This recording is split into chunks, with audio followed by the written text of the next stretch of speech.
Good evening. My name is Alex Tuchman, and I'm the Artistic Director of the Bermuda Piano Festival. It's my pleasure to welcome you to the final concert of our 2021 season. Tonight's program features music for two pianos from the classical to jazz eras. Following the concert, I invite you to stay tuned for an interview with the performing artists hosted by Gray Miners. I'd like to take this opportunity to thank the Bermuda Festival of the Performing Arts for its partnership, especially Executive Director Cindy Campbell and Project and Marketing Manager Maria Citron. I'd also like to express our sincere thanks and appreciation to Eolus Capital Management, our principal benefactor since 2017, and to Klavierhaus in New York City, especially Sujatri Reisinger, for donating their facilities and instruments and enabling us to be with you virtually this year. Finally, on behalf of all of the festival artists, I'd like to thank all of you who have tuned in to our concerts this year. For more information on our concerts, the performing artists, and how you can support the festival, please visit bermudapianofestival.com. Thank you very much.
Hello, everyone watching at home. You've just seen Music for Two Pianos. I'm here with 4 of the performers from that performance, as well as all 6 performers from the Bermuda Piano Festival 2021. You guys, thank you for joining me.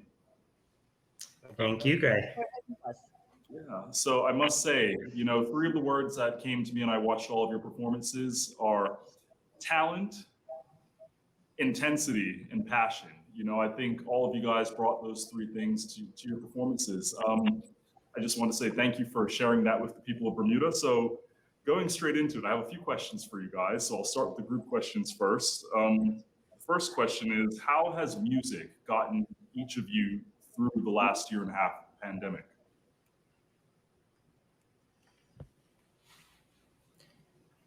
Well, it's music is what we do. It's our profession. So we continue to learn and grow and teach and practice, and certainly gave me a purpose, as it does in normal times as well. So we're lucky we have it. Music has not changed, actually. Music has not changed. So the way we transmit it to each other, that's what happened. That has changed. And we all hope and pray that it is temporary. And we're ready to go back to real life. Then this was, as we call it, necessary evil. It expanded communications. It diminished the quality of human interaction, of course. But at the same time, it brought more people into the scope, at some point. So there were some positive qualities as well, but mostly in terms of sound quality, it was very questionable for us, at least. But we tried our best. And did an incredible job as well. So I'll come back to the second group question, you guys, unless anyone else wants to answer that first question. And I'll start the individual questions. So starting with Alex, as the founder and artistic director of the Bermuda Piano Festival, what are some of the ways in which this season has been special for you? One of the highlights for me every year is getting to work with and sometimes even meet for the first time wonderful colleagues and very talented people. So this year I met Jeremy, and that's been a real pleasure. And always performing duo repertoire with my colleagues, my former teacher Eteri, is a true pleasure and highlight for me. So it's always a special event. It's made more special when we're able to be in Bermuda, of course, but we made it through nonetheless, and I'm very pleased and grateful to everyone who tuned in. And what was your favorite piece that you played this festival, and why? I don't have favorite pieces. I don't have favorite composers. I learn pieces that I love, and I have a unique relationship with each one. Excellent. Sung-Soo, I had a chance to listen to Maximum Minimum Modern piano music by American composers, and I really liked The Distance of the Moon. When recording or performing music, how do you choose your pieces, and what's the process like? Yeah, thank you so much for listening to and enjoying my albums. That was really several years ago, and it really depends. But well, the piece you mentioned, "Distance of the Moon," was special because I learned that piece because that piece was the commission piece for a competition in Texas. Was competing at that time, and I got a special prize by performing that piece on the stage. And then the young composer of that piece was actually former pupil of John Corigliano, who's one of the most promising American composers who's alive. And I've already had his Fantasia non ostinato that was actually another commission piece, but for 1985 Clyburn competition. So I got the connection, and also I chose either learning some new pieces I've never learned or bring it back in the same category, so I can really group them as American contemporary piano music. I was so into that era, around 2015, and I decided to record the whole album on it. And I do you really find enjoyed the that project. Yeah. sorry. Sung-Soo, do you find that you prefer to perform not old classics, but staples in your repertoire, or do you like getting out there and trying new songs that you haven't quite practiced yet, or does it depend? But really both. I can't really choose. It really depends on the situation and depending on what stage, what festival, what theme. Yeah, but really anything. Yeah, I'm open to learn, perform, and also Awesome. That's revisit my old pieces as well. Yeah. probably the best way to do it. And Eteri, question for you. So I understand that you're originally from the Eastern European / Western Asian country of Georgia, a nation steeped in a rich musical tradition and a rich culinary tradition as well. I love khachapuri personally. How has the history and heritage of your home country shaped the way that you teach and perform? Well, definitely it was not cuisine. It was my DNA because I come from musical family. You know, if we went by cuisine, I would not fit the screen. So therefore, I'd rather stay with the DNA that is in my family. My father was a leading tenor at the Bolshoi Opera, and I'm the seventh person on my maternal line as a pianist and concert pianist and pedagogue. So this was pre-programmed before I was born. And if you want to hear the story of almost 65 years, so we will last through many Bermuda piano festivals. And I hope so we'll continue it live. So like you were saying, the talent that you display when you perform and when you teach, it is inherent in your DNA. It's something that's been passed down. But how do you translate that to teaching? So for example, when you have a student in front of you, obviously they may or may not have a natural aptitude for playing the piano, but how do you pass on what you're able to that student, if there is a way to explain that? When you are in New York, please come and attend my lessons, or when I am in Bermuda, come to my master class. You might get a glimpse of it. Will do. Thank you, Terry. Appreciate it. Stephen, you're up next.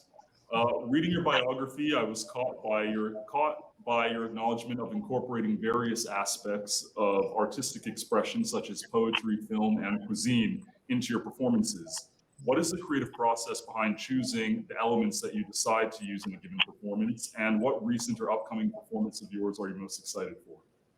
Well, I'd say that it's driven by the works themselves and the composers. There's always a story. I find when you start working on a new piece, there's always something you can find, and some are built into the work, like Gaspard de la Nuit of Ravel. He provided poetry. Others are more mysterious. The Etudes Tableau of Rachmaninoff were inspired by things that Rachmaninoff didn't want to tell us, and so those I view as exciting challenges to interpret the music through your own personal lens, but also not just the composers, the individual performer, and other artists who might have shared some mutual connection or that cross paths. So I've done projects with the Rachmaninoff Etudes Tableau in poetry and painting, the Brahms Fantasy, which is an actual a book that was created by a visual artist, Max Klinger, based on Brahms' works. I've put together a drive-in performance with old film scores, silent film scores during the pandemic, with the arrangements for two piano of film scores. And right now, what I'm really excited about is this melodrama, the musical melodrama, which is a very unique form. Or format. It's something in between a song and a solo piece. and a theater work as well. Some composers have taken poetry and set music to the poetry, but it's meant to be spoken. And so there are examples by Franz Liszt and Robert Schumann that I've been working on. And the challenge is that I like the idea of reciting the poems as I'm playing. So it's been a particularly difficult, it's difficult for me to do that, but I find it enhances the interpretation. Normally they're performed with an actor and then a pianist, but I've been working on doing these kind of combinations performances. So I'm learning the Schumann ballades right now, which are really fascinating pieces, and hope to perform them soon. And how have you found adapting your performances to virtual sphere? So virtual, I have done, I guess I've done a lot of virtual actually, because with the Oracle Piano Society, which is the organization I manage in Arizona, once the pandemic happened, I was doing weekly little recordings for our supporters. But the biggest thing I've done to date is for the Bermuda Piano Festival. When Alex Tuchman reached out to me, and I'm so appreciative of the invitation. But the Beethoven Appassionata, that was a pretty major undertaking, and it's a really an eye-opening experience. You have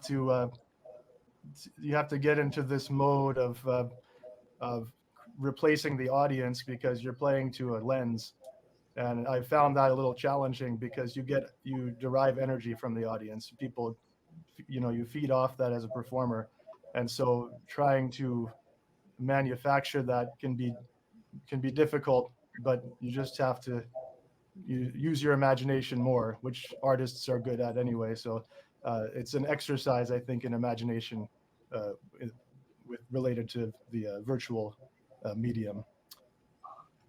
Agreed. Thank you, Stephen. Thank you. Appreciate it. Jeremy, so you've been playing piano since the age of 9 and cite your parents as being critical to laying the foundation on which your career has been built. Going on to graduate from Juilliard and performing across the globe, how has your early upbringing and that strong foundation influenced the way in which you navigate your professional life? That's a great question. I actually I started playing a lot younger than that. Both of my parents were actually pianists and singers. So I guess it's kind of similar to what Eteri was talking about. You just sort of grow up in a family tradition. I didn't really look at it as work or a career or anything like that. I just thought I was doing what the people around me were doing, and it was fun to me.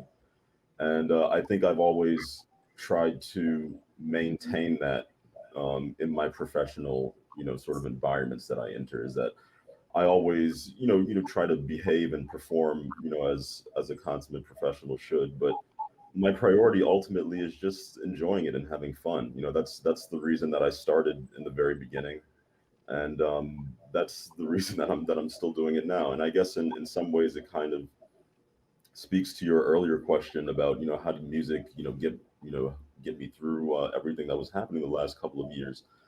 And it was kind of nice, I think, when I'm so busy working and playing things for upcoming projects and concerts, a lot of times I found I begin to lose sight of things that I wanted to do. So I may have been doing things for work or performances that I enjoyed, but not necessarily something that I wanted to do or wanted to work on. And it was kind of nice, during this hiatus to finally have time to explore things that I wanted to learn for myself, and not necessarily have to focus so much on what was coming up professionally. And so I think this was, kind of a nice time to refocus on what got me into it in the first place, which was just having fun and enjoying it. So that definitely was part of my family, and it's I carry it with me today for sure. And taking that refocus and that fun that you've been able to, or that you've made sure you have in every single performance, making sure you're enjoying it, and that comes across in the music and in the performance. How how do you see yourself now after the pandemic and after taking that hiatus, bringing that same feeling to the audience once you're playing live again, if you aren't already?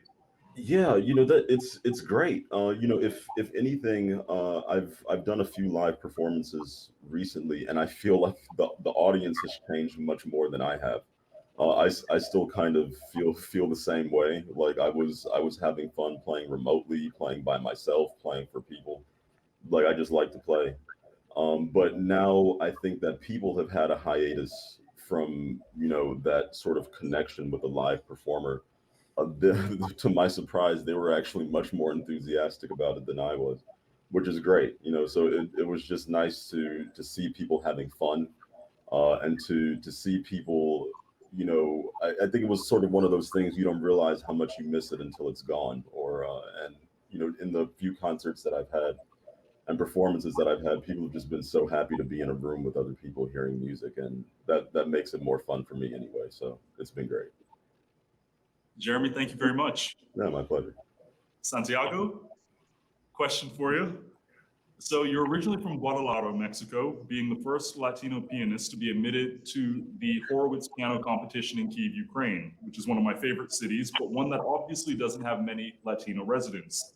That is a major accomplishment. How does it feel knowing that in your career you are breaking down walls and bridging cultural gaps? Does this impact the way that you view your work? No, I at least not consciously. Maybe subliminally, yeah. But I just happened to go because my teacher growing up was from Ukraine. So he said, "There's this competition there. Let's go." And I was very young, and I just wanted to go to Europe, and I said, "Sure." So it was. I did not have this mentality of being the first or anything. I wanted to see what everyone was talking about Europe, and everyone is right. It's a fantastic place, and I had a blast. And I definitely think that the whole point of music, especially us, we're pianists. It's absolute music. There's usually, unless you go to the piano melodramas, there's no words. And so it doesn't matter where you're from. Sung-Soo is from South Korea, and he was playing with me. We played together. Gershwin, who was taking inspiration from Cuba and the Cuban Overture, and we had fun. So it's all a matter of being open, and music is a universal language. So I think the whole point is not to stamp, I'm Mexican, so I must play this like a Mexican, but I'm a human and I should enjoy it.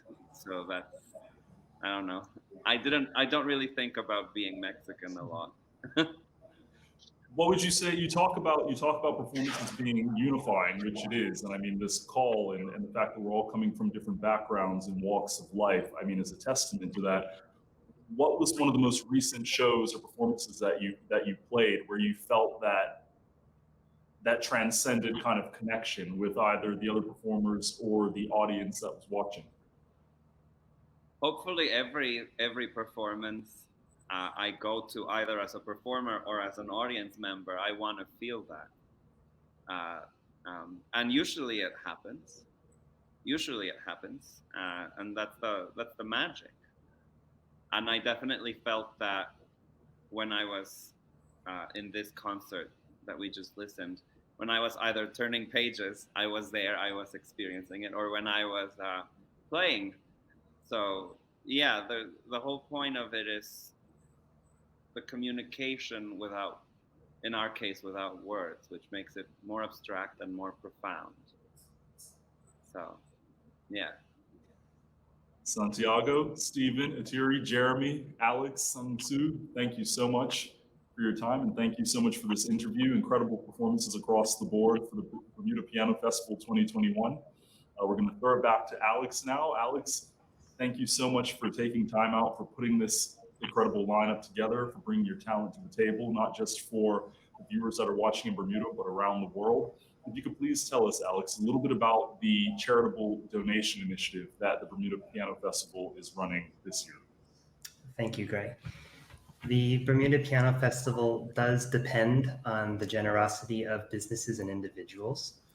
And I would ask to anyone who's so disposed, who has enjoyed the festival this year or in the past years, to show their support by making a donation. They can visit bermudapianofestival.com and click on the support tab and find all relevant information there. And we would be truly very grateful for any support. And I would also like to express on behalf of all of us our thanks to everyone who attended virtually this year. And we are very much looking forward to seeing you live and in person in 2022. Everyone watching at home or wherever you are in the world right now, that was the Bermuda Piano Festival 2021. Thank you for tuning in and see you next time.